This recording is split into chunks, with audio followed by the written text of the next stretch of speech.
오늘 함께 나눌 말씀은 에스겔 25장 6절과 7절 말씀입니다. 함께 본문 말씀을 읽겠습니다. 주 여호와께서 이같이 말씀하셨느니라. 내가 이스라엘 땅에 대하여 손뼉을 치며 발을 구르며 마음을 다하여 멸시하며 즐거워하였나니 그런즉 내가 손을 내 위에 펴서 너를 다른 민족에게 넘겨주어 노략을 당하게 하며 너를 만민 중에서 끊어 버리며 너를 여러 나라 가운데서 패망하게 하여 멸하리니 내가 주 여호와인 줄 너희가 알리라 하셨다 하라. 아멘. 오늘은 에스겔 25장 6절과 7절 말씀을 통해서 하나님께서 말씀대로 지키신다라는 제목으로 말씀을 나누고자 합니다. 언제 어떤 상황에서든 하나님께서는 하신 그 말씀을 반드시 지키시고 이루시는 분입니다.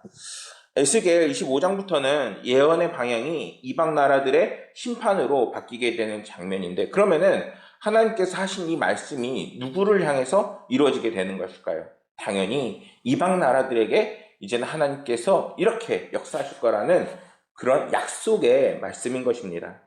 이러한 이방 나라들에 대한 심판은 이스라엘 백성들에 대한 어떤 말씀이기도 할까요? 위로의 말씀이기도 한 거예요. 예를 들면 이런 거죠. 아이가 정말 힘들고 어려운 일을 당하고 와서 부모님한테 얘기했어요.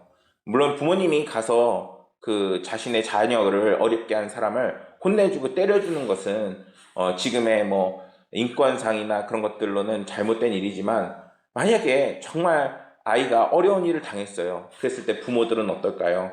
가서 그것을 갚아주고 또 그 억울함을 씻어주려고 할 수 있잖아요. 근데 그런 것처럼 하나님께서 오늘 말씀에서 정말 자신의 자녀들을 힘들게 했던 그 이방 나라들을 징계하는 그런 말씀이 나오고 있는 것입니다. 이러한 말씀은 이어나오는 열방 모압, 그리고 에돔, 블레셋, 오늘 함께 나눈 이제 암몬 자손들 해서 이렇게 동일한 심판이 임하게 될 것을 말씀하고 있는 장면인 것입니다. 이러한 하나님의 심판에는 한 가지 공통점이 있습니다. 뭐냐? 바로 하나님께서 왜 심판을 내리실까요? 그 나라들이 하나님의 백성들을 수치스럽게 하고 그리고 어렵게 했다라는 것이죠.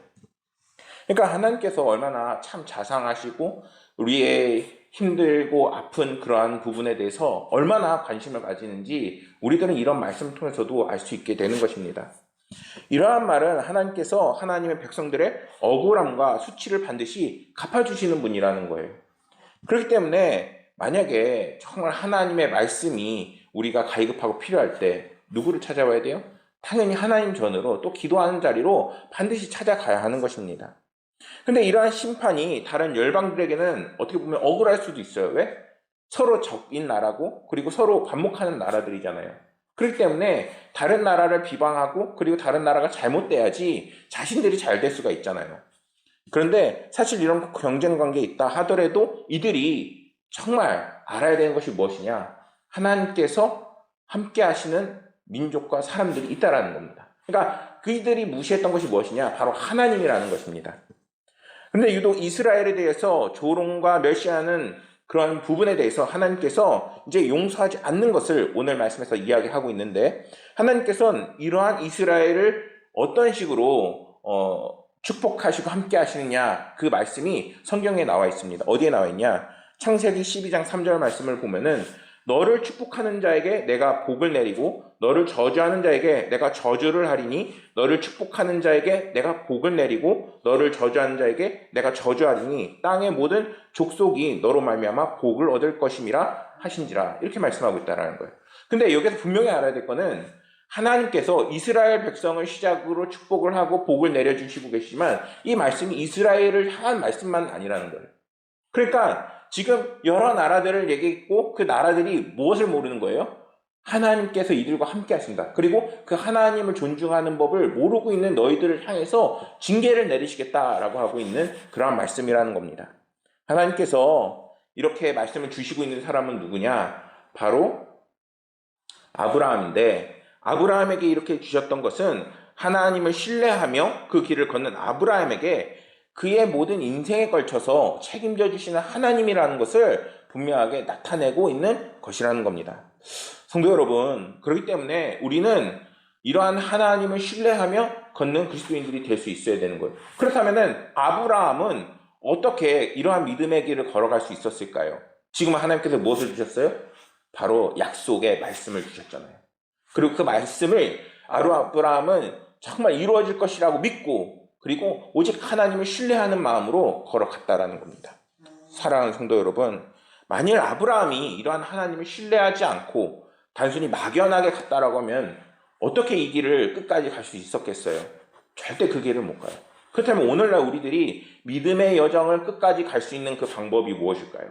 그거는 이미 주님께서 주신 그 말씀을 이루어질 것이라는 것을 믿고, 그리고 나와 함께 하실 하나님을 신뢰하며 나아가는 성도가 될 수 있어야 된다는 것입니다.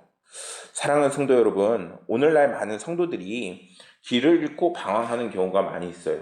그것이 왜 그럴까요? 하나님에 대한 말씀을 제대로 붙잡지 못하고, 그리고 하나님을 제대로 신뢰하는 마음이 너무나도 자꾸 연약하기 때문인 것입니다. 근데 하나님께서는 뭐라고 말씀하세요? 너를 축복하는 자에게 내가 복을 내리고 너와 함께하는 모든 사람들에게 내가 복의 근원이 되는 축복을 너에게 내릴 것이다 라고 지금 아브라함에 이어서 우리들을 향해서 말하고 있는 것입니다. 이제는 하나님께서 그 말씀을 지키시는 분이라는 것을 꼭 기억하시길 소망해요. 그리고 우리의 고난과 수치와 어려움과 모든 우리에게 기도 제목이 되는 모든 것들을 하나님께서는 반드시 관심을 가지고 귀 기울이신다는 것을 잊지 마시길 소망합니다. 그럴 때 하나님을 향한 그 믿음을 가지고 기도하며, 그리고 말씀을 붙잡으며 나아갈 때 반드시 지금 오늘날 힘들 모든 것들의 회복과, 그리고 하나님께 나아갈 바와, 그리고 축복이 반드시 하나님께서 주어지게 되어 있습니다.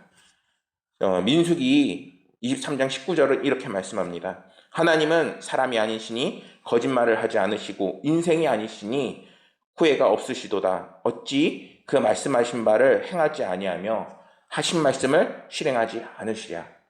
하나님께서 정말 여러분들을 향한 그러한 회복의 말씀, 그리고 약속의 말씀을 주고 계시다는 것을 꼭 기억하셔서 주님과 동행하심으로 날마다 승리하시기를 축원하겠습니다.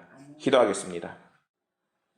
은혜가 풍성하신 아버지 하나님, 오늘 에스겔의 말씀을 통해서 하나님께서 우리를 얼마나 사랑하시고 또한 그 말씀대로 일어나가시는 길을, 그리고 약속의 하나님이심을 함께 나누었습니다. 이제는 우리가 세상에서 정말 그 지표가 없고 또한 나아가야 할 바를 몰라서 헤매는 것이 아니라 오직 주님을 바라보고 주님의 약속을 믿고 또한 주님의 말씀을 붙잡고 나아가는 거룩한 성도가 되게 하여 주시옵소서. 아버지 하나님께서 우리를 정말 분명하게 축복하시고 또한 회복시키시고 또한 인도하실 것을 믿으며 모든 말씀 우리 구주 예수 그리스도 이름으로 기도드렸습니다. 아멘.